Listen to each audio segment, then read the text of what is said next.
ഈ സദസ്സിൽ നിന്ന് പുറത്തേക്ക് ഇറങ്ങുമ്പോ നമ്മുടെ പാപങ്ങൾ മുഴുവനും പൊറുപ്പിച്ചെടുത്തിട്ട് ഒരു ഈമാനിക ആവേശത്തോടെ നമുക്ക് ഇറങ്ങാൻ കഴിയണം. അല്ലാഹു സ്വീകരിക്കട്ടെ. ഒരുപാട് തെറ്റുകൾ ചെയ്തവരാ, ഞാനും ചെയ്തവരാ, നിങ്ങളും ചെയ്തവരാ. ആ തെറ്റുകൾ മുഴുവനും പടച്ചവന്റെ ഹളറത്തിലേക്ക് തൗബ ചെയ്തിട്ട് എന്റെ പ്രിയപ്പെട്ടവരെ നമുക്ക് പുറത്തേക്ക് ഇറങ്ങാൻ കഴിയണം. അല്ലാഹു സ്വീകരിക്കുമാറാവട്ടെ. അല്ലാഹു കബൂൽ ചെയ്ത് അനുഗ്രഹിക്കുമാറാവട്ടെ. ആദരവാകുന്ന പ്രവാചകനാകുന്ന നബി തങ്ങൾ പറയുന്നുണ്ട്, മോനെ പുഞ്ചിരിക്കൽ സ്വതക്കയാ. എന്താ പറയണേ? പുഞ്ചിരിക്കൽ സ്വതക്കയാ. നമ്മുടെ കയ്യിൽ കൊടുക്കാൻ പൈസ ഉണ്ടാവില്ല.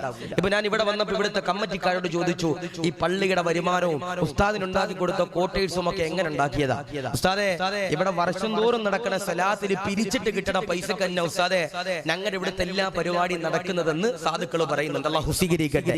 ഞാൻ പറയാ, ഈ ബക്കറ്റ് നിങ്ങളുടെ മുമ്പിൽ വരുമ്പോ, അല്ലെങ്കിൽ ഇതിന്റെ പാവപ്പെട്ട പ്രവർത്തകര് നിങ്ങളുടെ വീടിന്റെ മുമ്പിൽ റെസീറ്റുമായിട്ട് വരുമ്പോ, അല്ലെങ്കിൽ നമ്മുടെ ജമാഅത്ത് കമ്മിറ്റി അംഗങ്ങൾ ഉസ്താദുമാർക്ക് ശമ്പളം കൊടുക്കാൻ മാസപ്പിരിവിന് വേണ്ടി നിങ്ങളുടെ മുമ്പിലേക്ക് വരുമ്പോ ഒരു രൂപ പോലും ചിലപ്പോൾ കൊടുക്കാൻ കഴിയാത്ത ഒരവസ്ഥയായിരിക്കാം. നമ്മുടെ വീട്ടില് പട്ടിണിയായിരിക്കാം, പരിവട്ടമായിരിക്കാം. പക്ഷേ എടാ, എത്ര പൈസ നമ്മുടെ കയ്യിലില്ലെങ്കിലും ആദരവാകുന്ന പ്രവാചകൻ പറയുന്നുണ്ട്, പുഞ്ചിരിക്കൽ സ്വതക്കയാണ്, പുഞ്ചിരിക്കൽ ദാനധർമ്മമാണെന്ന് ഹബീബിന മുഹമ്മദ് മുസ്തഫ സല്ലല്ലാഹു അലൈഹി വസല്ലം. പക്ഷേ എപ്പോ പുഞ്ചിരിക്കണം? അത് നമ്മുടെ വിഷയം. എപ്പോഴാണ് നമ്മൾ പുഞ്ചിരിക്കേണ്ടത്? നമ്മളൊക്കെ പള്ളിയിൽ വരുമ്പോൾ പുഞ്ചിരിക്കാറുണ്ട്, ഖത്തീബിന്റെ മുഖത്ത് നോക്കിയിട്ട് നമ്മളൊന്ന് പുഞ്ചിരിക്കാറുണ്ട്, പള്ളിയിലെ കമ്മിറ്റിക്കാരെ നോക്കിയിട്ട് നമ്മൾ പുഞ്ചിരിക്കാറുണ്ട്, ഭാര്യയുടെ മുഖത്ത് നോക്കിയിട്ട് നമ്മൾ ചിരിക്കാറുണ്ട്, ഭർത്താവിന്റെ മുഖത്ത് നോക്കിയിട്ട് നമ്മൾ ചിരിക്കാറുണ്ട്. ഞാൻ പറയാ, നമ്മൾ എപ്പോഴും പുഞ്ചിരിക്കുന്ന മുഖമായിട്ട് വേണം കടന്നു പോകാൻ. ചില ആളുകളുണ്ട് പുഞ്ചിരിക്കൂല, എപ്പോഴും ഭയങ്കര ചൂടാകുന്ന സ്വഭാവമായിട്ട് നടക്കുന്ന ചില ചങ്ങാതിമാരുണ്ട്. അല്ലാഹു കാത്ത് രക്ഷിക്കട്ടെ. ചില സഹോദരിമാരൊക്കെ പരാതി പറയണ, ഉസ്താദെ എന്റെ ഭർത്താവിന് ചൂടൻ സ്വഭാവം ഉസ്താദെ, എന്റെ ഭർത്താവ് എന്ന് പറഞ്ഞാലും രണ്ടാമതെന്റെ നെഞ്ചത്ത് ചവിട്ടണ സ്വഭാവം ഉസ്താദെ എന്ന് ചില ഭാര്യമാര് പറയാറുണ്ട്. പാടില്ല. നമ്മളെപ്പോഴും പുഞ്ചിരിക്കുന്ന മുഖമായിരിക്കണം. നമ്മൾ നമ്മുടെ വീട്ടിലേക്ക് കയറി ചെല്ലുമ്പോൾ പുഞ്ചിരിക്കണം. ഭാര്യമാര് ഭർത്താക്കന്മാര് വീട്ടിലേക്ക് കയറി വരുമ്പോൾ പുഞ്ചിരിക്കണം. മക്കള് വാപ്പയും ഉമ്മയും കയറി വരുമ്പോൾ പുഞ്ചിരിക്കാനുള്ള ഒരു മുഖം നമുക്ക് എന്റെ പ്രിയപ്പെട്ടവരെ കടന്നു വരണം. പക്ഷേ നമ്മൾ എപ്പോഴാ പുഞ്ചിരിക്കണ്ടേ? നമ്മൾ എപ്പോഴാ പുഞ്ചിരിക്കണ്ടേ? ആ വിഷയം നമ്മൾ പഠിക്കാൻ പോവാ. അല്ലാഹു സ്വീകരിക്കട്ടെ. പുഞ്ചിരിക്കേണ്ടത് എപ്പോഴാ? നമ്മുടെ ജീവിതത്തിൽ പുഞ്ചിരിക്കേണ്ടത് എപ്പോഴാ? ആദരവാകുന്ന പ്രവാചകനാകുന്ന നബി തങ്ങൾ അതാ പറയുകയാ, ചിരിക്കേണ്ടത് എപ്പോഴാ? പുഞ്ചിരിക്കേണ്ടതെപ്പോഴാ? ലോകത്തിന്റെ പ്രവാചകനാകുന്ന നബി തങ്ങൾ അതാ പറയുകയാ, മനോഹരമാകുന്ന സ്വർഗത്തിന്റെ വേദി കഴിഞ്ഞിട്ട് നീ നിന്റെ വീട്ടിലേക്ക് എന്റെ പ്രിയമുള്ളവരെ കടന്നു ചെല്ലുമ്പോ വിളിക്കാതെ വരുന്ന അതിഥിയാരാ? വിളിക്കാതെ വരുന്ന അതിഥിയാരാ? സയ്യിദുനാ അസ്റായീൽ അലൈഹിസ്സലാം. അസ്റായീൽ അലൈഹിസ്സലാത്തു വസ്സലാം അതാ കടന്നു വരികയാ. അസ്റായീൽ കടന്നു വരുന്ന രൂപം എങ്ങനാ? നമസ്കരിച്ചവരാണോ? നോമ്പ് പിടിച്ചവരാണോ? സകാത്ത് കൊടുത്തവരാണോ?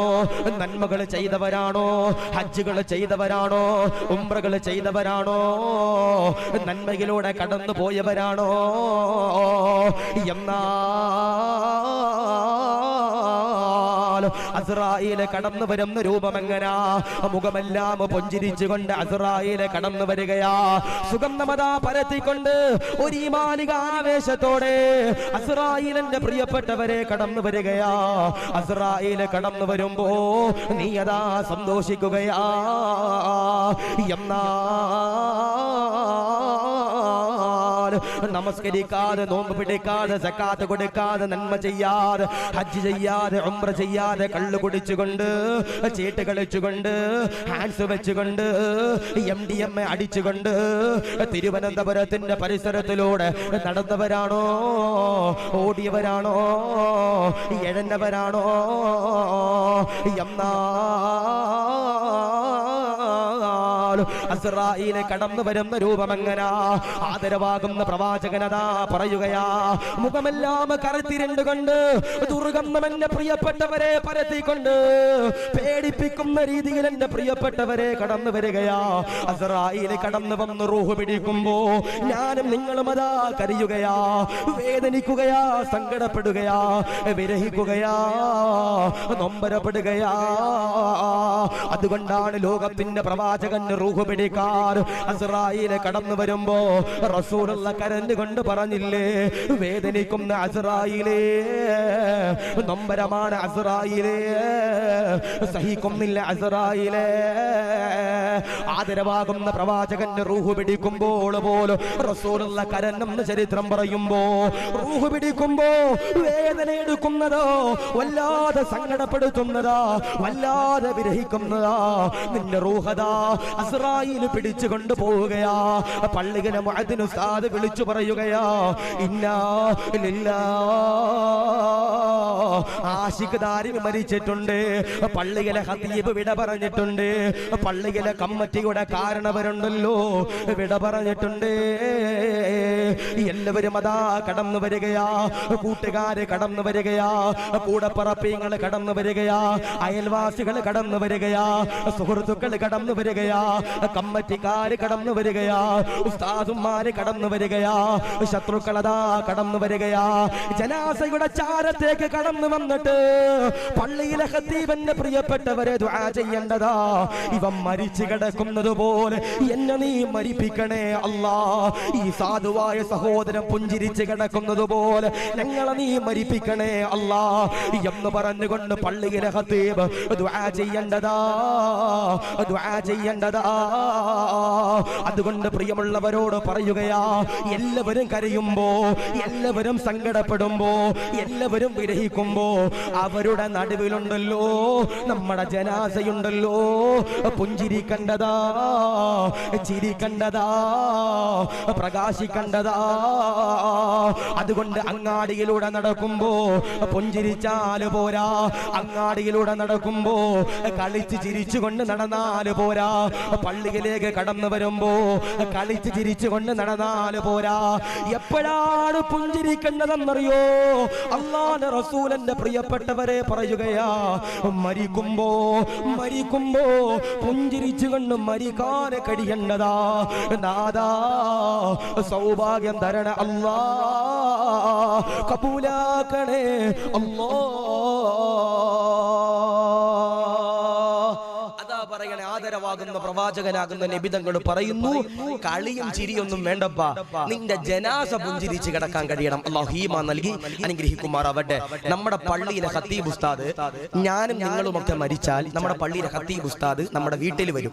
നമ്മുടെ ജനാസ കണ്ടിട്ട് ഈ ചങ്ങാതി പറയണം, റബ്ബേ ഇവൻ പുഞ്ചിരിച്ച് കിടക്കണത് പോലെ എന്നെ നീ മരിപ്പിക്കണേ അല്ലാ എന്ന് പറഞ്ഞിട്ട് നമ്മുടെ ഖതീബ് ഉസ്താദ് ദുആ ചെയ്യണം. നമ്മുടെ മയ്യത്ത് കണ്ടാല് സ്വന്തം വാപ്പയും സ്വന്തം ഭാര്യയും അങ്ങനെ ദുആ ചെയ്യോ? ഇല്ല. അല്ലാഹു കാത്ത് രക്ഷിക്കട്ടെ. ഞാൻ ചോദിക്കട്ടെ, പുഞ്ചിരിച്ചു മരിക്കാൻ ആഗ്രഹമുള്ളവരുണ്ടെങ്കിൽ ഒന്ന് കൈവക്കിയോ? അരക്കയ്യന്മാരിലിപ്പോ മരിച്ചോണമെന്നില്ല. അവിടെ ലൈറ്റ് പോയി,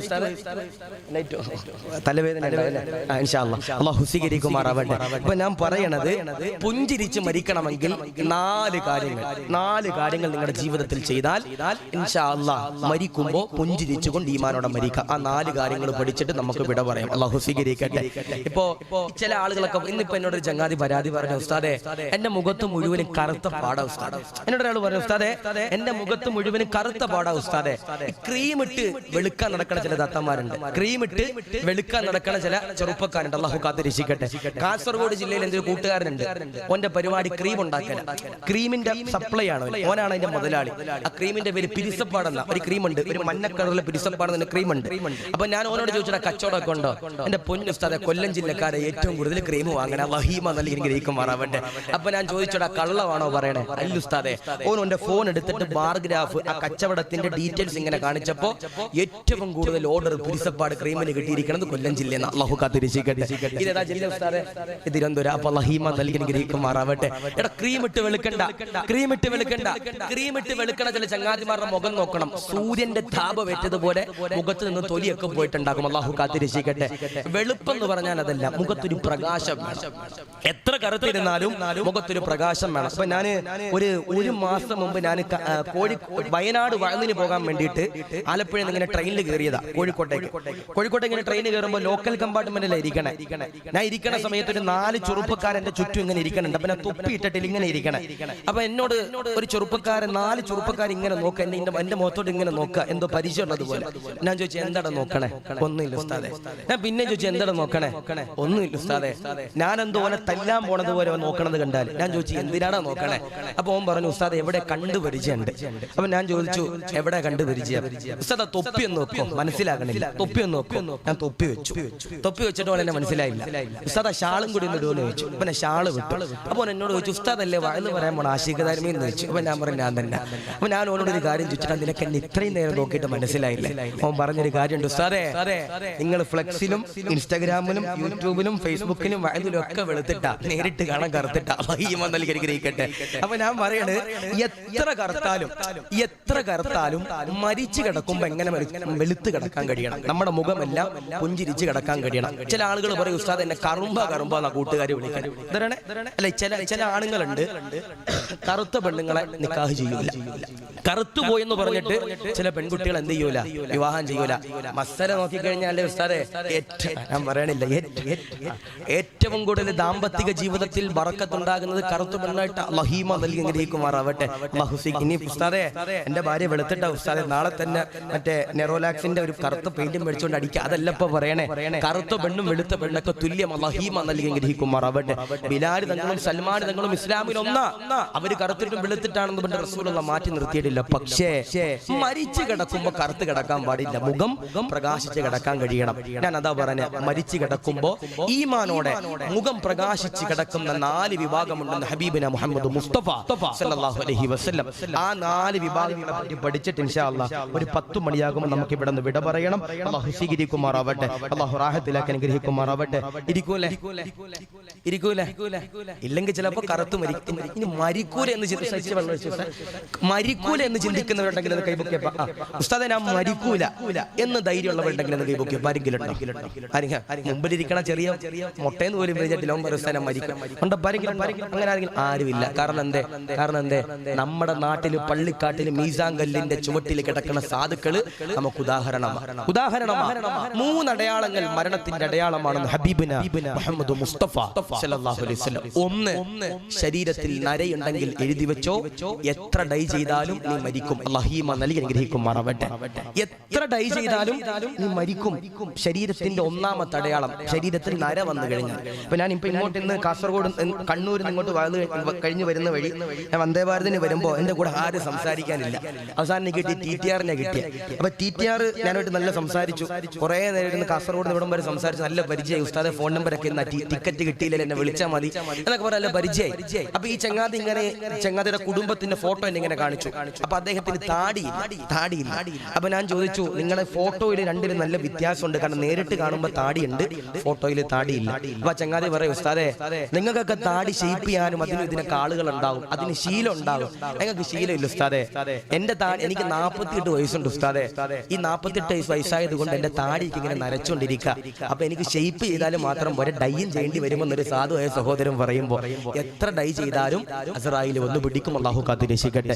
2, മുതുകു വളഞ്ഞു കഴിഞ്ഞാൽ അത് മരണത്തിന്റെ 2ാമത്തെ അടയാളമാണ്. മുതുകു വളഞ്ഞു കഴിഞ്ഞാൽ. 3, നിരന്തരമാകുന്ന അസുഖങ്ങൾ ഒരാളുടെ ശരീരത്തിലുണ്ടെങ്കിൽ അതും മരണത്തിന്റെ 3ാമത്തെ അടയാളമാണെന്ന് ഹബീബിന മുഹമ്മദ് മുസ്തഫ സല്ലല്ലാഹു അലൈഹി വസല്ലം. അപ്പൊ ഈ 3 അടയാളങ്ങൾ എന്തായാലും ഉണ്ടാകും. പക്ഷേ മരിക്കുമ്പോ എങ്ങനെ മരിക്കണം? പുഞ്ചിരിച്ചുകൊണ്ട് മുഖമെല്ലാം പ്രകാശിച്ചുകൊണ്ട് ലാ ഇലാഹ ഇല്ലല്ലാഹ് ചൊല്ലി മരിക്കാൻ കഴിയണം. അല്ലാഹു സ്വീകരിക്കട്ടെ.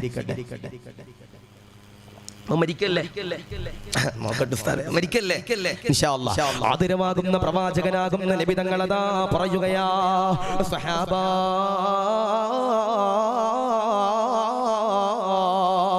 മരിക്കുമ്പോ പുഞ്ചിരിച്ചുകൊണ്ട് മരിക്കണോ, ഈമാനോടെ മരിക്കണോ, ഇഖ്ലാസോടെ മരിക്കണോ. ആദരവാകുന്ന പ്രവാചകനാകുന്ന നബി തങ്ങളതാ മരണപ്പെടുകയാ. റസൂലുള്ളാഹിയതാ വഫാത്താവുകയാ. മദീന മുഴുവൻ കഴിയുകയാ. മദീന മുഴുവനും അതാ, ലോകം മുഴുവനും അതാ സങ്കടപ്പെടുകയാ. എല്ലാവരും അതാ മസ്ജിദ് നബവിക്കകത്തേക്ക് കടന്നു വരികയാ. സയ്യിദ് ബിൻ അസ്ലമ തങ്ങളുണ്ട്, അബൂബക്കർ തങ്ങളുണ്ട്, ഉമർ തങ്ങൾ ഇരിക്കുന്നുണ്ട്, അലിയാർ തങ്ങൾ ഇരിക്കുന്നുണ്ട്, ഉസ്മാൻ തങ്ങൾ ഇരിക്കുന്നുണ്ട്, ബിലാൽ തങ്ങൾ ഇരിക്കുന്നുണ്ട്. എല്ലാവരും അതാ സങ്കടപ്പെടുകയാ, വേദനിക്കുകയാ. ലോകത്തിന്റെ പ്രവാചകനാകുന്ന നബി തങ്ങളാണല്ലോ വഫാത്തായത്. സങ്കടം സഹിക്കുന്നില്ല, വേദന സഹിക്കുന്നില്ല. ഞങ്ങളുടെ റസൂലാണ് വിട പറഞ്ഞു പോയത്. ക്ഷമ തരണേ അല്ലാ, ക്ഷമ തരണേ അല്ലാ, ക്ഷമ തരണേ അല്ലാ എന്ന് പറഞ്ഞുകൊണ്ട് പൊട്ടിക്കരഞ്ഞുകൊണ്ട് സഹാബത്ത് അതാ ദുആ ചെയ്യുമ്പോ 5 ദിവസമുണ്ടല്ലോ കഴിയുകയാ, വേദനയിലാ.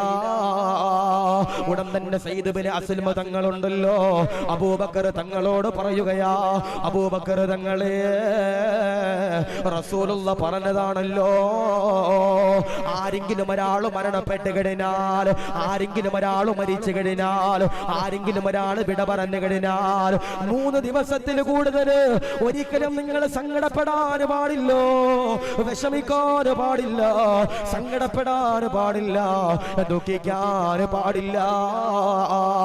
എത്രയോ പേരാ വിട പറഞ്ഞു പോകുന്നത്.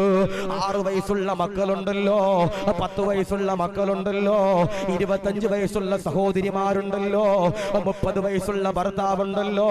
ഈ ലോകത്ത് നിന്ന് വിട പറയുമ്പോ 3 ദിവസത്തിൽ കൂടുതൽ സഹിക്കാൻ പാടില്ല, വേദനിക്കാൻ പാടില്ല. റസൂലുള്ള യഥാ വിട പറഞ്ഞപ്പോ 5 ദിവസം അതാ സഹാബത്ത് കരയുമ്പോ സയ്യിദ് ബിൻ അസ്ലമ തങ്ങൾ പറയുകയാ, അബൂബക്കറേ ഇതെതിരാണല്ലോ, റസൂലുള്ള പറഞ്ഞതിന് വിപരീതമാണല്ലോ. അബൂബക്കർ തങ്ങളതാ ചോദിക്കുകയാ, എന്താണ് വിപരീതമായി ചെയ്തത്? ആ സമയത്തതാ സയ്യിദ് ബിൻ അസ്ലമ അതാ പറയുകയാ, അബൂബക്കറേ 3 ദിവസത്തിൽ കൂടുതൽ സങ്കടപ്പെടാൻ പാടില്ല, വേദനിക്കാൻ പാടില്ല. ഉടൻ തന്നെ അബൂബക്കർ തങ്ങളതാ പറയുകയാ, എല്ലാവരും പിരിഞ്ഞു പോകുക, എല്ലാവരും വീട്ടിലേക്ക് പോകുക, എല്ലാവരും ജോലി എടുത്തുകൊണ്ട് ജീവിക്കാൻ പറയുമ്പോ ഉടൻ തന്നെ സയ്യിദ് ബിൻ അസ്ലമ തങ്ങള് കരഞ്ഞുകൊണ്ട് ചോദിക്കുകയാ, എല്ലാവരും വിട പറയുകയാണോ, എല്ലാവരും പോകുകയാണോ, എല്ലാവരും പിരിഞ്ഞു പോകുകയാണോ? എന്നിട്ടതാ സയ്യിദ് ബിൻ അസ്ലമ അതാ ചോദിക്കുകയാ, ആദരവാകുന്ന പ്രവാചകനാകുന്ന നബി തങ്ങള് ഒരുപാട് നന്മകൾ പഠിപ്പിച്ചല്ലോ, അതിലൊരു നന്മയുണ്ടല്ലോ, പറഞ്ഞു തരുമോ? അബൂബക്കറേ, അബൂബക്കർ തങ്ങളതാ കരയുകയാ, അബൂബക്കർ തങ്ങളതാ പറയുകയാ, എനിക്കതിന് കഴിയൂല, ഇതിനെനിക്ക് കഴിയൂല. അബൂബക്കർ ഉമറിനോട് പറയുകയാ, ഉമറേ നീ അതാ റസൂലുള്ള പറഞ്ഞ നന്മകളുണ്ടല്ലോ ഈ കാണുന്ന സഹാബത്തിന് പഠിപ്പിച്ചു കൊടുക്കുക. ഉമറതാ കരയുകയാ, ഇല്ല അബൂബക്കറേ എനിക്കതിന് കഴിയൂല. ഉസ്മാൻ തങ്ങളോട് പറയുകയാ, ഉസ്മാൻ തങ്ങൾ പറയുകയാ, എനിക്കതിന് കഴിയൂല. അലിയാർ തങ്ങളോട് പറയുമ്പോ അലിയാർ തങ്ങൾ പറയുകയാ, ഇല്ല ഇല്ല എനിക്കതിന് കഴിയൂല. സഹാബത്തതാ കരയുകയാ, അബൂബക്കറിനോട് കരഞ്ഞുകൊണ്ട് പറയുകയാ, റസൂലുള്ള പറഞ്ഞു തന്ന ഒരു നന്മയുണ്ടല്ലോ, ഞങ്ങളുടെ ജീവിതത്തിലേക്ക് അങ്ങൊന്ന് പറഞ്ഞു തരണമെന്ന് പറയുമ്പോ റസൂലുള്ളയുടെ ചാരത്തേക്ക്, മദീനയുടെ ചാരത്തേക്ക്, റസൂലുള്ളയുടെ ഖബർ ഷരീഫിന്റെ ചാരത്തേക്ക് അബൂബക്കറതാ കടന്നു പോകുകയാ. അസ്സലാമു അലൈക യാ റസൂലല്ലാഹ്. ആദരവാകുന്ന പ്രവാചകന്റെ ചാരത്ത് ചെന്ന് സലാം പറയുകയാ, എന്നിട്ടതാ ദുആ ചെയ്യുകയാ, അല്ലാഹുവേ ഇൽമു പറഞ്ഞു കൊടുക്കാൻ സൗഭാഗ്യം തരണേ അല്ലാ. എന്നിട്ടതാ അബൂബക്കർ തിരിച്ചു വരികയാ, സഹാബത്തിനോട് കേറിയിരിക്കാൻ പറയുകയാ. ആയിരക്കണക്കാന സഹാബത്തുണ്ടല്ലോ, മദീനത്തെ പള്ളിയിലേക്ക് കടന്നു വരികയാ. മദീനത്തെ പള്ളിയിലേക്ക് കടന്നു വരുമ്പോ മോനെ മോളെ സഹാബത്തതാ കടന്നു വരുമ്പോ അബൂബക്കർ തങ്ങളതാ പറയുകയാ, റസൂലുള്ള 4 കാര്യങ്ങള് നമ്മുടെ ജീവിതത്തിൽ പറഞ്ഞു തന്നതാ. മരിക്കുമ്പോ ഈമാനോടെ പുഞ്ചിരിച്ചുകൊണ്ട് മരിക്കാനുള്ള 4 കാര്യങ്ങള് നിങ്ങൾ ചെയ്യണമെന്ന് സഹാബത്തിനോട് പറയുമ്പോ സഹാബത്തതാ കരയുകയാ. അബൂബക്കറേ, ഏതാണ് 4 കാര്യങ്ങളെന്ന് ചോദിക്കുമ്പോ അബൂബക്കർ തങ്ങളതാ ഒന്നാമതായി പറയുകയാ,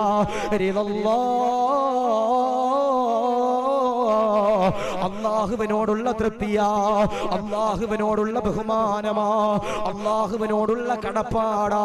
ഇബാദത്ത് ചെയ്യുമ്പോ, സദഖ കൊടുക്കുമ്പോ, നിസ്കരിക്കുമ്പോ, സകാത്ത് കൊടുക്കുമ്പോ, വഅദ് പറയുമ്പോ, ഇമാമത്ത് നിൽക്കുമ്പോ, ദുആ ചെയ്യുമ്പോ, തലമറക്കുമ്പോ, പടച്ചവനെ പേടിച്ചുകൊണ്ട് അമല് ചെയ്താൽ, പടച്ചവന്റെ തൃപ്തി ഉദ്ദേശിച്ചുകൊണ്ട് ആരെങ്കിലും ഒരാൾ അമല് ചെയ്താൽ അൽഹംദുലില്ലാഹ്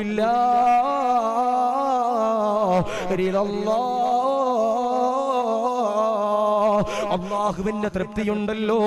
ആരുടെയെങ്കിലും ഒരാളുടെ ജീവിതത്തിലേക്ക് കടന്നു വന്നാൽ അവനാണ് പെങ്ങളെ, അവനാണ് ചെറുപ്പക്കാരാ, മരിക്കുമ്പോ പുഞ്ചിരിച്ചുകൊണ്ട് മരിക്കുന്ന ഒന്നാമത്തെ വിഭാഗം എന്ന് പറയുമ്പോ, നാദാ ഞങ്ങളുടെ ഇബാദത്തുകളില് ഇഖ്ലാസ് തരണേ അല്ലാ, തൃപ്തി തരണേ അല്ലാ, പൊരുത്തം തരണേ അല്ലാ. ഇബാദത്ത് ചെയ്യുമ്പോ, നന്മകൾ ചെയ്യുമ്പോ, സദഖ കൊടുക്കുമ്പോ പടച്ചവന്റെ തൃപ്തി ഉദ്ദേശിച്ചുകൊണ്ട് ഇബാദത്ത് ചെയ്യുന്നവരാരാ?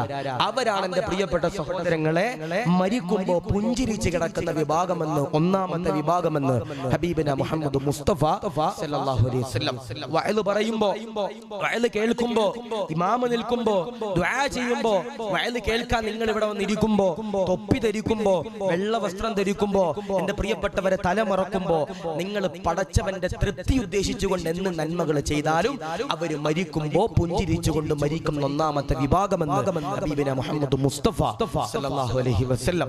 ഈ ചില ചങ്ങാതിമാരുണ്ട് നമ്മുടെ പള്ളിയിൽ നിസ്കരിക്കാൻ വരും, നിസ്കരിക്കാൻ വന്നിട്ട് ക്ലോക്ക് നോക്കി നിസ്കരിക്കുന്ന ചില ചങ്ങാതിമാരുണ്ട്. അതെങ്ങനെ എങ്ങനെ? നമ്മുടെ പള്ളിയിലെ ഖത്തീബ് ഉസ്താദ്, മന്നാനി ഉസ്താദ് കൈകെട്ടി കഴിയുമ്പോൾ പുറകിൽ വന്നിട്ട് എന്റെ പ്രിയപ്പെട്ടവരെ ചില ചെറുപ്പക്കാർ കൈകെട്ടും. ഉസ്താദ് ഫാത്തിഹ ഓതുമ്പോ ചില ചങ്ങാതിമാര് ക്ലോക്കിൽ നോക്കുക, റബ്ബേ തീരണില്ലല്ലോ റബ്ബേ, നിസ്കാരം തീരണില്ലല്ലോ റബ്ബേ, ഉസ്താദ് ആമീൻ പറയാൻ താമസിക്കുകയാണല്ലോ റബ്ബേ, ഉസ്താദ് മറന്നുപോയതാണെങ്കിൽ ഞാൻ ആമീൻ പറയാണെന്ന് പറഞ്ഞിട്ട് നേരത്തെ തന്നെ ആമീൻ പറയുന്ന ചില ചങ്ങാതിമാര്. ഇബാദത്ത് ചെയ്യുമ്പോ എന്റെ പ്രിയപ്പെട്ടവരെ നാട്ടുകാരെ കാണിക്കാൻ ചെയ്യാൻ പാടില്ല, റബ്ബിന്റെ പൊരുത്തം ഉദ്ദേശിച്ചിട്ടുണ്ട് മാത്രം എന്ത് ചെയ്യണം? ഇബാദത്ത് ചെയ്യണം. അല്ലാഹു സ്വീകരിക്കുമാറാവട്ടെ. പള്ളിയിൽ പോകുമ്പോ നല്ല വസ്ത്രം ധരിക്കണം. നിങ്ങൾ വീട്ടിൽ ചെന്നിട്ട് നിങ്ങളുടെ ഭാര്യമാരുടെ, നിങ്ങൾ വീട്ടിൽ ചെന്നിട്ട് നിങ്ങളുടെ നിസ്കാര കുപ്പായത്തിന്റെ ഈ ഭാഗം, ലൈറ്റ് ഇല്ലാത്തതുകൊണ്ട് കാണാത്തുണ്ടോ? ഇല്ലല്ലോ, നോക്കിയോ, ഈ ഭാഗത്ത് എന്ത് ചെയ്യണം? നിങ്ങൾ നോക്കണം. നിസ്കാര കുപ്പായത്തിന്റെ ഈ ഭാഗം, ചില ഉമ്മമാര് വുളുവെടുത്തിട്ട് കരിമ്പൻ അടിച്ചിട്ടുണ്ടാകും ഈ ഭാഗം. പക്ഷെ മാറ്റുവോ? മാറ്റില്ല. ചില ആളുകളുടെ കരിമ്പൻ അടിച്ചിട്ട് തുരുമ്പടിച്ച് ഓട്ട വീണിട്ടുണ്ടാകും, എന്നാലും മാറ്റില്ല. അള്ളാഹു കാത്തിരക്ഷിക്കട്ടെ. അവര് പടച്ചവന്റെ തൃപ്തി ഉദ്ദേശിക്കണില്ല. അള്ളാഹു ഈമാൻ നൽകട്ടെ. ഇപ്പോ നിസ്കരിക്കാൻ വരുമ്പോ ഞാൻ പറഞ്ഞു, നല്ല വസ്ത്രം ധരിക്കാതെ വരുന്ന ചില ചങ്ങാതിമാരുണ്ട്, അല്ലേ? ഇപ്പൊ ഞാൻ വേൾഡ് കപ്പിന്റെ സമയത്ത് നമ്മുടെ കൊയിലാണ്ടി ഭാഗത്തൊരു സ്ഥലത്ത് ഞാൻ വാഴ്ന്നിന് പോയി. തിരൂര് ഞാൻ നിസ്കരിക്കാൻ വേണ്ടി അസർ നിസ്കരിക്കാൻ കയറി. ഞാൻ മസ്ബൂക്കായിട്ടാ ചെല്ലണേ, 2ാമത്തെ റക്കഅത്തിലെ ചെല്ലണേ. ഞാൻ നിസ്കരിക്കാൻ വേണ്ടി കൈ കെട്ടുമ്പോ എന്റെ മുമ്പിൽ 3 പേര് നിസ്കരിക്കുക. ഷെയ്ഖുന എംബാപ്പെ, ഷെയ്ഖുന റൊണാൾഡോ, ഷെയ്ഖുന മെസ്സി, 3 പേര് ഇങ്ങനെ നിസ്കരിക്കുക. അപ്പൊ ഞാൻ ഓർത്ത്, റബ്ബേ നീ എംബാപ്പയ്ക്ക് രാത്രി കളിയൊക്കെ ഉള്ളതല്ലേ, മെസ്സിക്കും കളിയൊക്കെ ഉള്ളതല്ലേ റബ്ബേ, ചിലപ്പോ കളിക്കാൻ വന്നായിരിക്കും. നോക്കുമ്പോ ആരപ്പാ? ആ നാട്ടിലെ 3 ചെറുപ്പക്കാര് ജേഴ്സി ഇട്ടിട്ട് ഹത്തീബും കൂടി ഇട്ടാൽ മതി, ബാക്കി എല്ലാവരും ഇട്ടിട്ടുണ്ട്. അല്ലാഹു ഈമാൻ നൽകി അനുഗ്രഹിക്കുമാറാവട്ടെ. അല്ലാഹു കാത്തിരക്ഷിക്കട്ടെ. പാടില്ല, നിസ്കരിക്കുമ്പോൾ നല്ല രീതിയിൽ നിസ്കരിക്കാൻ കഴിയണം. ഇപ്പോ വേൾഡ് കപ്പ് ഖത്തറിൽ ഉദ്ഘാടിച്ചത് ഒരു പരിശുദ്ധമാക്കപ്പെട്ട ഖുർആനിന്റെ ആയത്ത് കൊണ്ട. ആയത്തിന്റെ അർത്ഥം നമ്മൾ എന്താണെന്ന് മനസ്സിലാക്കിയിട്ടുണ്ടോ? ഇല്ല. ആ ആയത്ത് ഒരു കാലില്ലാത്തൊരു കുട്ടി എന്റെ പ്രിയപ്പെട്ടവരെ ഓതിയപ്പോ നമ്മളൊക്കെ പറഞ്ഞു, കണ്ടില്ലടാ ഖുർആൻ ഓതിയിട്ടാടാ ഖത്തറിൽ വേൾഡ് കപ്പ് ഉദ്ഘാടിച്ചേ. അതിന്റെ അർത്ഥം നമുക്കറിയോ? അതിന്റെ അർത്ഥം അറിയോ?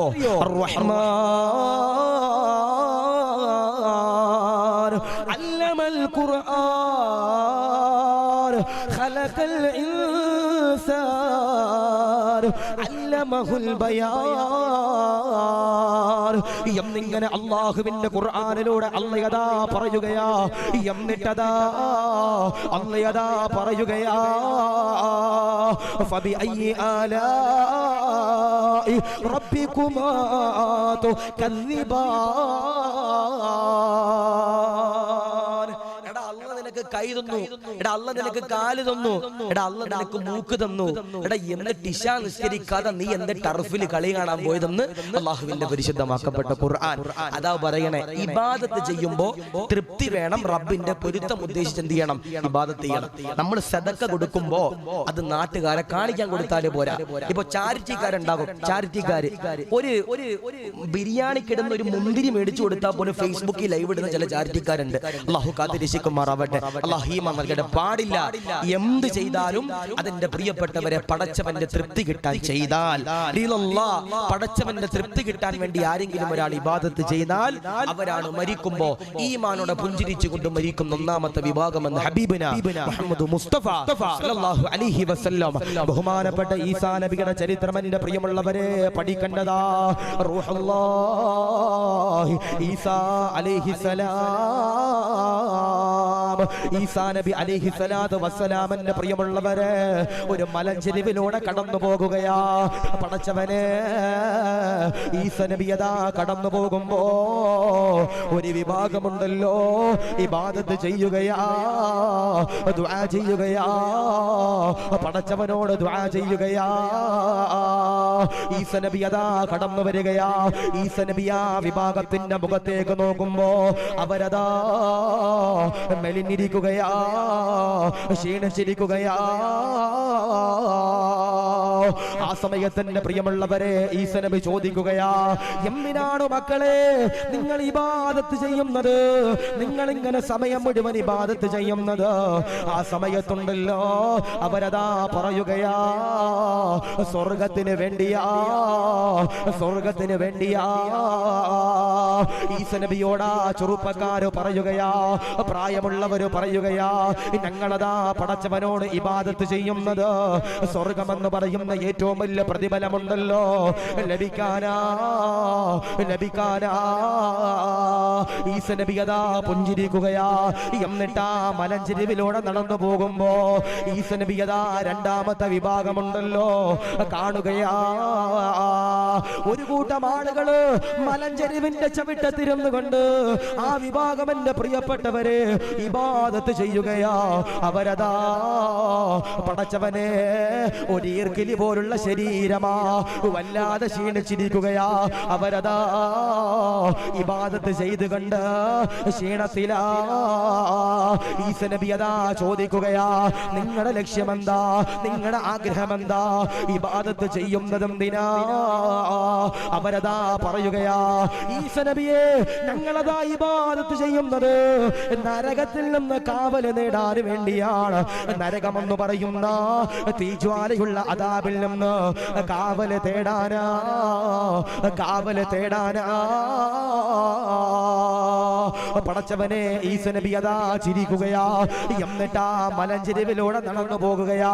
മൂന്നാമത്തെ വിഭാഗമുണ്ടല്ലോ കുറച്ചാളുകൾ എന്റെ പ്രിയപ്പെട്ടവര് മലഞ്ചെരിവിന്റെ ചാരത്തിരുന്നു കൊണ്ട് ഇബാദത്ത് ചെയ്യുകയാ, ഇബാദത്ത് ചെയ്യുകയാ. ഈസാ നബി ആ വിഭാഗത്തിന്റെ ചാരത്തേക്ക് കടന്നു വരികയാ. ഈസാ നബി അതാ പറയുകയാ, എന്തിനാണ് നിസ്കരിക്കുന്നത്? എന്തിനാണ് ദുആ ചെയ്യുന്നത്? എന്തിനാണ് ഇബാദത്ത് ചെയ്യുന്നത്? എന്തിനാണ് പ്രാർത്ഥിക്കുന്നത്?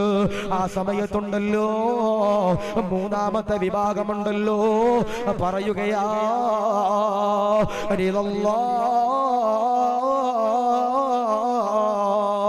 ഞങ്ങളതാ നിസ്കരിക്കുന്നത്, ഞങ്ങളതാ ദുആ ചെയ്യുന്നത്, ഞങ്ങളതാ ഇബാദത്ത് ചെയ്യുന്നത് എന്തിനെന്നറിയോ? പടച്ചവന്റെ തൃപ്തിക്ക് വേണ്ടിയാ, പടച്ചവന്റെ പൊരുത്തത്തിന് വേണ്ടിയാ. ആ സമയത്ത് ഈസാ നബി പറയുകയാ, നിങ്ങൾ ആരെന്നറിയോ? ഔലിയാക്കളാ. അതുകൊണ്ട് പ്രിയമുള്ളവരോട് പറയുകയാ, ഈസാ നബി പോലും പറഞ്ഞല്ലോ ഇബാദത്ത് ചെയ്യുന്നത് സ്വർഗത്തിന് വേണ്ടി എന്റെ പ്രിയപ്പെട്ടവരെ ആകാൻ പാടില്ല, നരകത്തിന്റെ കാവല് തേടാൻ ആകാൻ പാടില്ല. നമ്മളതാ നന്മകൾ ചെയ്യുന്നത് എന്തിനു വേണ്ടിയാ? പടച്ചവന്റെ തൃപ്തിക്ക് വേണ്ടിയാ. അതുകൊണ്ട് എന്റെ പ്രിയമുള്ളവരോട് പറയുകയാ, തിരുവനന്തപുരംകാരോട് പറയുകയാ, മരിക്കുമ്പോ ഇല്ലാ ഇലാഹ ഇല്ലല്ലാഹ് എന്ന് ചൊല്ലിയിട്ട് പുഞ്ചിരിച്ചുകൊണ്ട് മരിക്കാനുള്ള ഒന്നാമത്തെ വിഭാഗമുണ്ടല്ലോ, അവരതാ പടച്ചവന്റെ പൊരുത്തം നേടിയവരാ. രണ്ടാമത്തെ വിഭാഗമേതാ? അബൂബക്കർ തങ്ങളതാ പറയുകയാ, സഹാബാ റസൂലുള്ള പറഞ്ഞിട്ടുണ്ട്, മരിക്കുമ്പോ പുഞ്ചിരിച്ചുകൊണ്ട് മരിക്കാനുള്ള രണ്ടാമത്തെ വിഭാഗമുണ്ടല്ലോ, ആരെന്നറിയോ?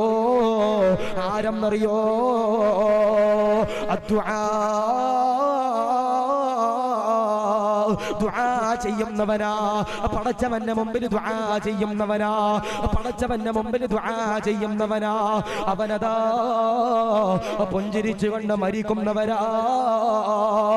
എത്രയോ പേരെ കരഞ്ഞുകൊണ്ടാ പറയുന്നത്, ഉസ്താദേ കച്ചവടമില്ല, ബറക്കത്തില്ല, ഭാര്യയില്ല, കുടുംബ ജീവിതത്തിൽ സന്തോഷമില്ല, മക്കളില്ല, രോഗമാ, കടങ്ങളാ, ഖൈറില്ല എന്ന് പറയുന്നവരോട് പറയുകയാ, ഏതാണ് മാർഗമെന്നറിയോ? പടച്ചവന്റെ മുമ്പില് ആരെങ്കിലും ഒരാളെന്റെ പ്രിയപ്പെട്ടവരെ ദുആ ചെയ്താൽ അൽഹംദുലില്ലാഹ്, അവരാണ് മരിക്കുമ്പോ ഈമാനോടെ മരിക്കുന്ന രണ്ടാമത്തെ വിഭാഗമെന്ന് റസൂലുള്ള പറയുമ്പോ, എപ്പോഴാണ് ദുആ ചെയ്യേണ്ടതെന്നറിയോ? എപ്പോഴാണ് പ്രാർത്ഥിക്കേണ്ടതെന്നറിയോ? അബൂബക്കർ തങ്ങൾ പറയുകയാ, അഖിബസ്വലാ, നമസ്കാരങ്ങൾക്ക് ശേഷമുണ്ടല്ലോ പൊടി തട്ടി എണ്ണീറ്റ് ഓടുന്നവരോട് പറയുകയാ, പാടില്ല പാടില്ല പാടില്ല. നമസ്കാരം കഴിഞ്ഞ് ഉസ്താദന്മാര് ദുആ ചെയ്യുമ്പോ നിങ്ങൾക്ക് വേണ്ടി ദുആ ചെയ്യുന്നതാ. ആമീനു പറയണേ, ആമീനു പറയണേ ചെറുപ്പക്കാരാ. വയല് കഴിഞ്ഞ് അവസാനമുണ്ടല്ലോ നിങ്ങൾക്ക് വേണ്ടിയാ പൊട്ടിക്കരഞ്ഞ് ദുആ ചെയ്യുന്നത്. ആരെങ്കിലും ഒരാൾ ദുആ ചെയ്താൽ അവനുണ്ടല്ലോ മരിക്കുമ്പോ പുഞ്ചിരിച്ചുകൊണ്ട് മരിക്കുന്നതാ. അതുകൊണ്ട് പ്രിയമുള്ളവരോട് പറയുകയാ, സങ്കടം വരുമ്പോ, വേദന വരുമ്പോ, വിഷമങ്ങൾ വരുമ്പോ, പ്രയാസങ്ങൾ വരുമ്പോ, നൊമ്പരങ്ങൾ വരുമ്പോ ചെയ്യേണ്ടതെന്താ? ഉസ്താദേ കടമാണ് ഉസ്താദേ, ബാങ്കിൽ നിന്ന് ലോൺ എടുത്തു പോയി ഉസ്താദേ, പലിശക്ക് പൈസ എടുത്തു പോയി ഉസ്താദേ, നിവർത്തിയില്ല, അടക്കാൻ നിവർത്തിയില്ല ഉസ്താദേ, ആത്മഹത്യയാണ് വഴിയെന്ന് പറയുന്നവരോട് പറയുകയാ, പാടില്ല പാടില്ല. അതിനുള്ള മാർഗമേതാ?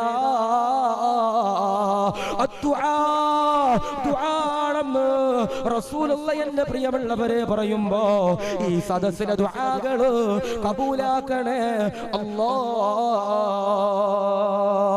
അല്ലാഹ്.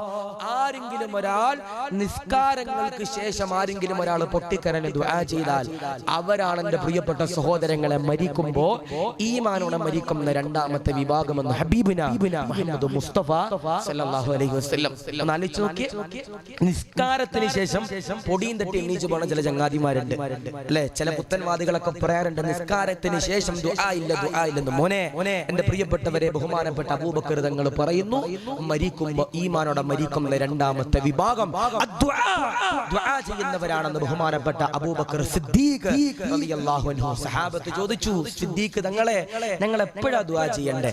ഞങ്ങൾ എപ്പോഴാ പടച്ചവനോട് ദുആ ചെയ്യണ്ടേ? സിദ്ദീഖ് തങ്ങൾ പറഞ്ഞു, ആരെങ്കിലും ഒരാൾ അഖിബസ്വലാ, നിസ്കാരത്തിന് ശേഷം ഉടനെ ആരെങ്കിലും ഒരാൾ ദുആ ചെയ്താൽ അൽഹംദുലില്ലാഹ് അവർക്ക് ദുആക്ക് ഇജാബത്തുണ്ടെന്ന് ബഹുമാനപ്പെട്ട അബൂബക്കർ സിദ്ദീഖ് റളിയല്ലാഹു അൻഹു. അല്ലേ, ഞാൻ ചോദിക്കട്ടെ, നമുക്കൊരു രോഗം വരുമ്പോ എല്ലാവരും എന്ത് ചെയ്യും? ഒരു പാട്ട് എടുത്തിട്ട് പള്ളിയുടെ മുമ്പിൽ വരും. പാടില്ല പാടില്ല. നമുക്കൊരു ക്യാൻസർ എന്ന് പറയുന്ന അസുഖം വരുമ്പോ നമ്മൾ പള്ളിയിൽ ചെല്ലണം, നമ്മൾ ഖുർആൻ എടുക്കണം, കുറച്ചു നേരം ഖുർആൻ ഓതിയിട്ട് മുസല്ല വിരിച്ചിട്ട് 2 റക്അത്ത് നിസ്കരിച്ചിട്ട് റബ്ബിന്റെ മുമ്പിൽ ദുആ ചെയ്യണം, അല്ലാഹ് നീ അല്ലാതെ വേറെ ആരുമില്ല പടച്ചവനെ, ഞങ്ങൾക്ക് നീ അല്ലാതെ ഒരാളുമില്ല റബ്ബേ എന്ന് പറഞ്ഞിട്ട് കരഞ്ഞിട്ട് എന്ത് ചെയ്യണം? ദുആ ചെയ്യണം. അല്ലാഹു സ്വീകരിക്കട്ടെ. ഇപ്പൊ ഇത് തിരുവനന്തപുരം ജില്ല അല്ലെ ഉസ്താദേ, ഇവിടെ സ്ത്രീധനമുണ്ട്. ഉസ്താദ് സ്ത്രീധനം മേടിച്ചിരുന്നു? ഇല്ല, മേടിച്ചില്ല. അള്ളാഹു ഉസ്താദിന്റെ കുടുംബ ജീവിതത്തിലൊക്കെ അള്ളാഹു ബറക്കത്ത് നൽകി അനുഗ്രഹിക്കുമാറാവട്ടെ. എന്നോട് ഒരാൾ പറഞ്ഞു, ഉസ്താദെ പെണ്ണ് കെട്ടുമ്പോ കൊല്ലത്ത് നിന്ന് കെട്ടണം. പെണ്ണ് കിട്ടുമ്പോ കൊല്ലത്ത് നിന്ന് കിട്ടണം. ഞാൻ എന്താ അതാകുമ്പോ പെണ്ണും കിട്ടും, പണ്ടവും കിട്ടും, കാറും കിട്ടും. അള്ളാഹു നൽകി അനുഗ്രഹിക്കുമാറാവട്ടെ. എന്താ പറഞ്ഞേ? പെണ്ണും കിട്ടും, പണ്ടവും കിട്ടും, കാറും കിട്ടും, എല്ലാം കിട്ടും. ഇപ്പൊ 25-26 വയസ്സുള്ള ചില ചങ്ങാതിമാരുടെ ഗൂഗിളിലെ ഹിസ്റ്ററി നോക്കണം. എന്താപ്പാ ബലഹീനയുടെ മൈലേജാണ് നോക്കണേ, സ്വിഫ്റ്റിന്റെ മൈലേജാണ് നോക്കണേ. കാരണം എന്താ, സ്വന്തമായിട്ട് വാങ്ങാനല്ല, പെണ്ണിന്റെ വീട്ടുകാർ കൊടുക്കുന്ന കാറിന്റെ മൈലേജ് നോക്കി അടക്കുക. ചില ഉളുപ്പില്ലാത്തവന്മാർ അള്ളാഹു കാത്ത് രക്ഷിക്കട്ടെ. ഞാൻ പറയാ, സ്ത്രീധനം ചോദിച്ചു വാങ്ങാൻ പാടില്ല, സ്ത്രീധനം ചോദിച്ചു വാങ്ങാൻ പാടില്ല. അവര് തരുന്നത് എന്താന്ന് വെച്ചാൽ വാങ്ങിച്ചോണം, അവര് തരുന്നത് എന്താന്ന് വെച്ചാൽ വാങ്ങിച്ചോണം. അതിന് നിങ്ങൾക്ക് 100 പവൻ തന്നാലും നിങ്ങൾ മേടിച്ചോ. അല്ലാതെ എന്റെ ഇറച്ചിക്കടയിൽ ചെന്നിട്ട് ആടിന്റെ അതും കൂടി വേണമെന്ന് പറഞ്ഞതുപോലെ പെണ്ണിനെ കെട്ടണമെങ്കിൽ എനിക്ക് ബലേനോക്ക് ഒരു സ്റ്റെപ്പിന് ടയറും കൂടെ വേണമെന്ന് പറയുന്ന ഹമക്കിങ്ങൾ അള്ളാഹു കാത്തിരിക്കട്ടെ. പിന്നെ പറയാ, ഈ പെണ്ണ് കാണാൻ പോകുമ്പോ കബറി കിടക്കണ വല്യാപ്പാനെ കൂടെ കൊണ്ടുപോകാൻ നിൽക്കരുത്. പെണ്ണ് കാണാൻ ആരാ പോകണ്ടേ? എടാ നീ പോണം, നിന്റെ കുടുംബക്കാരും നിന്റെ അടുത്ത വാപ്പുമ്മ ആരെങ്കിലും പോണം. ഇത് പള്ളിയിലെ ഖത്തീബിനെ വിളിക്കും, മോദിൻ ഉസ്താദിനെ വിളിക്കും, കബറി കിടക്കണ മൂത്താപ്പാനെ വിളിക്കും. മൂത്താപ്പാന്റെ തൊട്ടപ്പുറത്ത് കബറി കിടക്കണ ഏതെങ്കിലും കൊച്ചാപ്പ ഉണ്ടെങ്കിൽ അവനെ എല്ലാരെയും വിളിച്ചിട്ടാ പെണ്ണ് കാണാൻ പോണം. അള്ളാഹു കാത്തിരിക്കട്ടെ. പാടില്ല, പാടില്ല. ഇപ്പൊ സ്ത്രീധനം എന്ന് പറയുന്ന മാരകമാകുന്ന വിപത്തിന്റെ പേരില് ഉസ്താദേ എന്റെ മോളെ കെട്ടിച്ച് വിടാൻ മാർഗമില്ല അല്ലേ ഉസ്താദേ, 10, 15, 50 പവനൊന്നും കൊടുക്കുക എന്റെ കയ്യിലില്ല ഉസ്താദേ എന്ന് പറയുന്ന സാധുക്കളുണ്ട്. ഉസ്താദേ ഞാന് 28 വയസ്സായ ഉസ്താദ്, എന്റെ മൂക്കിന് പല്ല് മുളച്ചു ഉസ്താദേ, എനിക്ക് നല്ലൊരു പെണ്ണിനെ കിട്ടുന്നില്ലെന്ന് പറയുന്ന സാധുക്കളുണ്ട്. പെണ്ണ് കെട്ടാൻ പോകുമ്പോൾ എന്റെ ബടലഹീമ നൽകി അനുഗ്രഹിക്കുമാറാവട്ടെ. ഞാൻ പറയുന്നത് ഒരു ദുആ ഉണ്ട് അല്ലെ, ഞാൻ പറഞ്ഞു ദുആ ചെയ്യുന്നവരാണ് മരിക്കുമ്പോ ഈമാനോടെ മരിക്കും എന്ന് പറയണേ. ഒരു ദുആ ഉണ്ട് ഖുർആനിൽ, ഒരു ആയത്ത്. ഈ ആയത്ത് ആരെങ്കിലും ഒരാൾ ചൊല്ലിക്കഴിഞ്ഞാൽ അവർക്ക് കുടുംബ ജീവിതത്തിൽ അള്ളാഹു ബറക്കത്ത് നൽകുമെന്ന്. ചില ആളുകൾ പറയാറുണ്ട്, ഉസ്താദേ 10 കൊല്ലമായി കല്യാണം കഴിഞ്ഞിട്ട് മക്കളില്ല. അപ്പൊ എന്നോട് ഒരു സാധുവായ സഹോദരി പറഞ്ഞു, ഉസ്താദേ 8 കൊല്ലമായി കല്യാണം കഴിഞ്ഞിട്ട് ഞാൻ ഒരു ഫംഗ്ഷനും പോകാറില്ല ഉസ്താദേ, ഞാൻ ഒരു കല്യാണത്തിനും പോകാറില്ല ഉസ്താദേ, ഒരു കുടുംബക്കാരനെ വീട്ടിൽ പോകാറില്ല. ഞാൻ എന്തേ ഉസ്താദേ? അവരുടെ വീട്ടിലൊക്കെ ചെല്ലുമ്പോ എന്നോട് ചോദിക്കുന്ന ഒരു ചോദ്യമുണ്ട്, ഗർഭിണിയായില്ലേ, മക്കളായില്ലേ, ആർക്കാ കുഴപ്പം, കൗണ്ട് കുറവ് ആർക്കാ എന്ന് കുടുംബക്കാര് പോലും കളിയാക്കുന്ന രീതിയിൽ അല്ലാഹു നൽകട്ടെ. മോനെ എടാ, അള്ളയാണ് തീരുമാനിക്കണത്, അള്ളയാ തീരുമാനിക്കണത് നിനക്ക് ഉമ്മയാകണോ വേണ്ടോ എന്ന് തീരുമാനിക്കുന്നത് അള്ളയാണ്. പിന്നെ ചില ആളുകളുണ്ട് കല്യാണം കഴിയുമ്പോ, ഞാൻ ഒരാളോട് ചോദിച്ചു, എടാ കല്യാണം കഴിഞ്ഞിട്ട് എത്ര കൊല്ലായി? ഉസ്താദ് 5 കൊല്ലമായി. ഞാൻ ചോദിച്ചു മക്കളായോ? ഞങ്ങൾ ട്രൈ ചെയ്തിട്ടില്ല ഉസ്താദെ. എന്താ പറയണേ? ഞങ്ങൾ അതിന് ശ്രമിച്ചിട്ടില്ല ഉസ്താദെ. ഞാൻ ചോദിച്ചു അതെന്താ ശ്രമിക്കാതെ? ഉസ്താദെ സാമ്പത്തികപരമായി ടൈറ്റാ ഉസ്താദെ. പിന്നെ ഓന്റെ കൊച്ചിന്റെ റേഷൻ കടയിൽ നിന്ന് കൊണ്ടല്ലോ മുലപ്പാല് കൊടുക്കണം, അല്ലാഹു നൽകിയിരിക്കുമാറാവട്ടെ. സാമ്പത്തിക പ്രയാസം ഉസ്താദെ കൊച്ചിനെ ഉണ്ടാക്കാൻ അള്ളാഹു കാത്തിരിക്കുമാറാവട്ടെ. അള്ള തരുമ്പോ മേടിച്ചോണം, അള്ള തരുമ്പോ മേടിച്ചോണം. പിന്നെ കരഞ്ഞിട്ട് കാര്യമുണ്ടോ? ഇല്ല. അതാ പറയണ. ചില ആളുകൾ പറയും, ഉസ്താദെ ഞങ്ങൾക്ക് ഇപ്പം വേണ്ട, എന്റെ ഭാര്യ ഇച്ചിരി കൂടെ ഫ്രീ ആയിട്ട് നടന്നോട്ട് ഉസ്താദ് എന്ന് പറയും. പാടില്ല. അള്ള തരുമ്പോ മേടിച്ചോണം. തരിക തരാതിരിക്കുക അള്ളാണ് തീരുമാനിക്കണം. പക്ഷേ ഖുർആനിൽ ഒരു ദുആ ഉണ്ട്, ഒരു ആയത്തുണ്ട്. ഈ ആയത്ത് ആരെങ്കിലും ഒരാൾ ചൊല്ലിയാൽ അൽഹംദുലില്ലാഹ് അവർക്ക് പെണ്ണ് കിട്ടാത്തവന് പെണ്ണ് കിട്ടും, മക്കളില്ലാത്തവർക്ക് അള്ളാഹു മക്കളെയും കൊടുക്കും. ചൊല്ലോ. ഞാൻ ചോദിക്കട്ടെ, നല്ല ഭാര്യമാരെ വേണ്ടത് നല്ല ഭാര്യമാരെ വേണ്ടതിന് കൈവക്കിയപ്പോ ധൈര്യത്തിൽ പൊക്കുന്നേ ആരുമില്ല. നല്ല ഭർത്താക്കന്മാരെ വേണ്ടെന്ന് കൈവക്കിയപ്പോ ആരില്ല. ഞാൻ കാസർഗോഡ് ഒരു സ്ഥലത്ത് വന്നിട്ട് ചോദിച്ചു, നല്ല ഭാര്യമാരെ വേണ്ടത് കൈവക്കാൻ 98% പേരും പൊക്കിയത് പെണ്ണ് കെട്ടിയവരാ. അല്ലാഹു നൽകി അനുഗ്രഹിക്കുമാറാവട്ടെ. കെട്ടിക്കഴിഞ്ഞിട്ട് പെട്ടെന്ന് പറഞ്ഞിട്ട് കാര്യമുണ്ടോ? ഉണ്ടോ ഉസ്താദേ? ഇല്ല. ഞാൻ കെട്ടിയിട്ടില്ല. അതുകൊണ്ടാ. കെട്ടിക്കഴിഞ്ഞിട്ട് പെട്ടെന്ന് പറഞ്ഞിട്ട് കാര്യമുണ്ടോ? ഇല്ല. അള്ളാഹുവിന്റെ ഖുർആനിൽ ഒരു ദുആ ഉണ്ട്. ഈ ദുആ ആരെങ്കിലും ഒരാൾ ചൊല്ലിയാൽ അവന്റെ കുടുംബ ജീവിതത്തിനും അള്ളാഹു ബറക്കത്ത് നൽകും. മക്കളില്ലാത്തവർക്ക് അള്ളാഹു മക്കളെ നൽകും. എടാ എത്ര ചികിത്സിച്ചിട്ടും മക്കളില്ലെങ്കിലും ഈ ദുആ ചെയ്തോ. മഹാന്മാരാകുന്ന പണ്ഡിതന്മാരെന്റെ പ്രിയമുള്ളവരെ പറയുകയാ, ഏതാണ് ദുആ എന്നറിയോ?